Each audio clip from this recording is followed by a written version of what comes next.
What's up, everybody? This is Alex from Fireside Giants and Empire Sports Media Production. You're listening to the Fireside Giants podcast. If you are a diehard Giants fan, you've come to the right place, my friends. Daily episodes, interviews, draft content, and so much more. Make sure to drop a like and a subscription below on YouTube. And don't forget to leave a comment. We always love to engage with everybody. It's one of the reasons why we love building this awesome community here on YouTube and through the podcast audio on Spotify and Apple. But today's episode is really interesting. Want to take a look at two free agency guards the Giants can pursue in the 2022 free agency draft class. Of course, the Giants don't have much money right now. We've been kind of going position by position to break down exactly what's going on. We're going to continue to do so during this offseason. Of course, a lot of draft content yet to come. We've broken down Jeremy Ruckert and Kyle Hamilton, two just way different players in general. One being a tight end, the other being a safety elite prospect, and Jeremy Ruckert kind of being hidden in that Ohio State offense. And we actually really like him as a potential tight end candidate for the Giants in the mid rounds. But here's looking at free agency a little bit. I'll give you a little bit of background on the Giants' current salary space, right?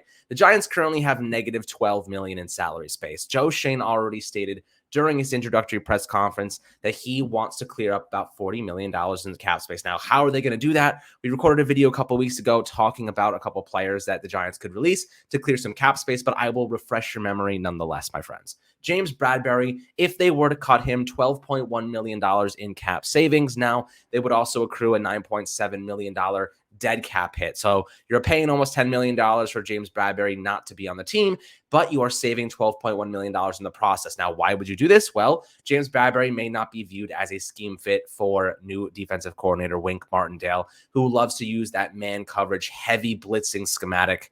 And ultimately, James Bradberry is just a far better zone coverage corner. I don't think he has the speed and physicality necessary to be an elite on-man on coverage cornerback. So like a man coverage guy, cover one, and you need him to be that guy to stop, opposing top receivers like a Tyreek Hill or, I don't know, maybe you could say a DeAndre Hopkins. There's a ton of different guys. Devontae Adams, Cooper Kupp. I know he's more of a slot guy. Robert Woods when he comes. There's so many great wide receivers across the NFL. And I don't know if James Bradberry is capable of manning up against them without any help over top. He got burned a lot this year going deep in man coverage early on in the season. He gave up 8 touchdowns this year, a lot different than his first year with the Giants, which was just a tremendous campaign. He should have got a Pro Bowl for that season, but ultimately did not. Another player the Giants could easily consider moving on from, Blake Martinez, $8.5 million in savings, but a $5.5 million cap hit. So when you're looking at Blake Martinez, maybe you say, Blake, we really like you. We know you're coming off the ACL tear. You're not going to get that much money on the open market. Why don't we restructure your deal? We'll keep you around, but we'll reduce that contract and that cap hit because ultimately we're just going to cut you anyways, and you're not going to get much on the open market. So why not just help us out? We like you.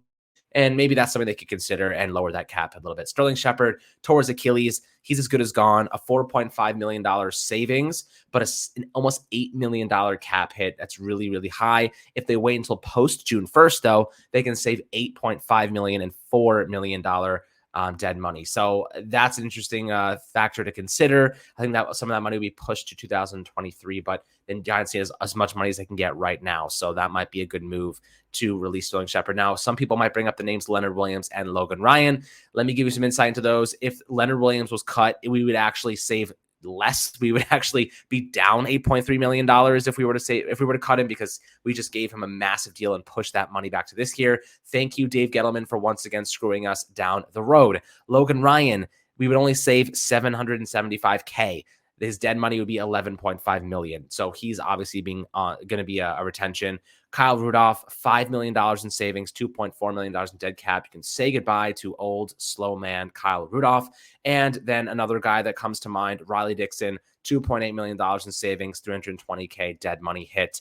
And then Devontae Booker's another guy, $2.1 million in savings, $1 million cap hit in dead money. So there's a lot of money that the Giants can open up here, but at the same time, they're also opening up a lot of positions to fill. They do have about 9 draft picks. So let's say theoretically they got rid of Bradberry, Blake Martinez, Sterling Shepard, Kyle Rudolph, and Riley Dixon and Devontae Booker. That's 6 players. They have 9 draft picks. They could theoretically solve those positions through the draft, which seems to be a likely scenario. But a lot of that money it's going to go towards the draft picks. Some of it has to go towards the offensive line. And I want to talk about 2 guys specifically this offseason that could be great choices for the Giants in free agency. Now, because I told you we have negative $12 million, keep in mind, we may miss out on these guys. It's going to be tough for us to sign them, but I will say there are ways for us to fit them under the cap. And the main one is push that money back. The Giants did this all throughout Dave Gettleman's tenure. Push the money back, push the money back. But what I will tell you is we have new management.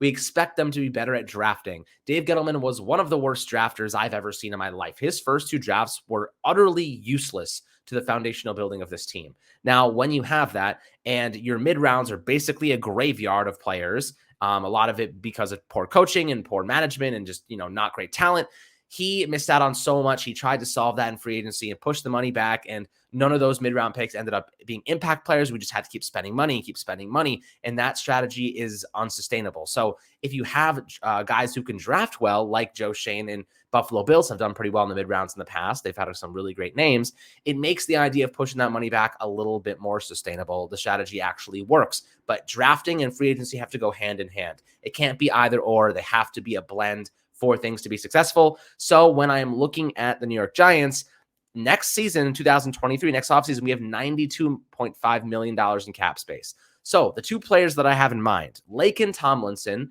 and Austin Corbett. Laken Tomlinson featured with the San Francisco 49ers last year. He is a really solid offensive guard. He plays left guard. He allowed 2 sacks, 7 QB hits, and 15 hurries this past season. He's coming off probably his best years as a professional. He's a Pro Bowler.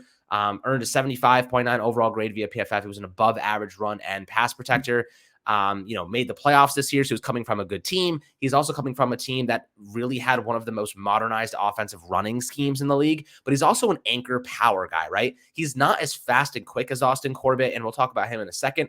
I like Tomlinson because he's strong as hell. Him next to Andrew Thomas is a perfect combo in terms of left tackle and left guard. I think that would be a tremendous combination for the Giants to roll with in the future. Now, the San Francisco 49ers are waiting until free agency to talk about extension. So it seems like they're going to let him walk. Another team is going to go out and get him. The Giants need one offensive guard, right? They need to go out in free agency and get one guard. They can easily sign Laken Tomlinson guys and push the money back to next year. It's not that big of a deal. But they also have to be prepared to have that money next year. And if they want to spend elsewhere, but I'm sure they're going to open up other means of revenue in terms of salary space next year anyway, because, Leonard Williams, they would save $18 million by cutting him. So they're going to have like $110 million to spend. Right now, this is what we're looking at, $110 million next year. This is what the cap expected to increase as well. So we can easily pay guys like Laken Tomlinson and Austin Corbett. Do not get it twisted. The salary cap is very easily flexible and very easily moved. So with that being the case, I think maybe the Giants start the bidding at a 3-year, $30 million deal, 10 million per season. I think that's a pretty good deal for him. Austin Corbett is projected to earn $8.7 million per season. He's also kind of right there. He's a pretty good player. He's 26 years old compared to Tomlinson, who is 30 years old. So, looking at Tomlinson, I think that he offers the best bang for your buck right now. 3 years, $30 million. Maybe he gets a little bit more than that. But I think that's a pretty solid number for him.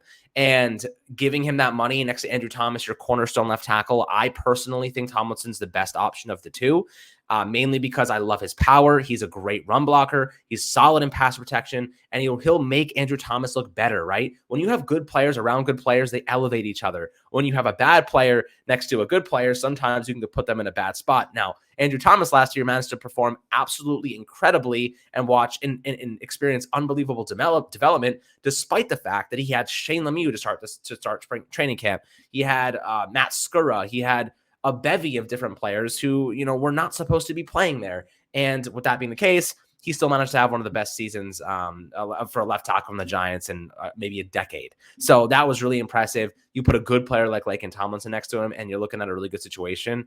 Then you're like, okay, we go out into the draft. We draft the right tackle. Maybe we draft the right guard in the mid rounds, and maybe a center. We sign somebody, or we draft somebody, or we hope that Nick Gates makes the full return. Or you bring back a guy like Matt Skura, who has potential as a center as well, played left guard. Or maybe they re-sign Billy Price, God forbid. So, Laken Tomlinson, my preferred guy, but Austin Corbett, I wouldn't write him off either, coming off a Super Bowl championship win with the Los Angeles Rams. Like I said, 26 years old. he's gearing up for a nice payday. Like I said as well, calculated market value is $8.7 million per year per spot rack. The Giants could easily do the same thing in terms of pushing the money back. He's not as good of a player as Tomlinson, but he's 4 years younger, so there's a ton of potential for him to get better and really be molded into a different kind of player. He's a second-round pick from 2018, whereas Tomlinson was a first-round pick back in 2015. He gave up 3 sacks, 6 quarterback hits, and 25 hurries this past season with LA. Played over 1,000 offensive snaps. He had a 68.8 overall grade himself. So, like I said, I prefer Tomlinson. Corbett is a little bit more speedy and agile. So, if you're expecting to run this wide zone scheme or pulling guards in a power gap scheme, you really want Austin Corbett to be the guy that's pulling. He's quicker, he's faster, which is something that stands out to me. Tomlinson, if they're going to be running more vertical schemes in terms of the running game, if they're going to be asking him to just power forward and not really move across the line of scrimmage a lot, he's definitely a good option. Looking at San Francisco, they loved to drag their tight ends across, loved to drag their tackles across. That was something that was very unique about them. They brought Trent Williams off the edge as a left tackle, sometimes hitting those gaps. I think that was a really interesting thing they did. Maybe the Giants try to copycat that with Andrew Thomas and whatever right tackle they pick, whether it's Ikem Ekwonu or Charles Cross, who knows. But I think that these are some really good players that we have at our disposal. The offensive guard market this year is actually pretty solid. They have Brandon Scherf, Andrew Norwell, who I really like, Laurent Duvernay-Tardif, Alex Lewis, AJ Cann, Dan Feeney, Trey Turner. There's a lot of really solid players here who I think the Giants could consider. Richie Incognito, I don't really trust him though. Of course, Will Hernandez at the bottom of the list. He is also available as a free agent. Quentin Spain from Cincinnati. He's just made it to the Super Bowl. So, not a great player, but serviceable, I guess. There's a couple good guys. Andrew Norwell, he was paid $13.3 million in Jacksonville. I actually really like him. He's another guy that I would throw into the mix as well with these two others. He's 30 years old, still young, coming off a big deal, didn't really live up to the contract. So those are the 3 guys that I think I would target if I were the Giants in terms of free agency. Trying to figure out who is the best fit for this team. But guys, I'm really curious to hear what you guys think about the offensive guard situation. Do you think we just go full on in the draft and just take as many guards as we can? Or do you think we need to go through free agency to find our solidified guards? I think that one guy in free agency, experienced veteran, would be a huge benefit for this team because ultimately we need the experience. I don't trust an entire line full of rookies or young guys, aside from Thomas, to be the deciding factor of Daniel Jones's future or whatever quarterback's going to be. So I'd love to go out and get a veteran, extend, 3-year deal, 3-year deal, and, push that money back a season. We have a ton of money next year. It's not a problem. I don't see the reason why we can't do that. But I'd love to hear your opinions. As always, my friends, make sure to like and subscribe below, and we'll catch you guys on the next Fireside Giants episode.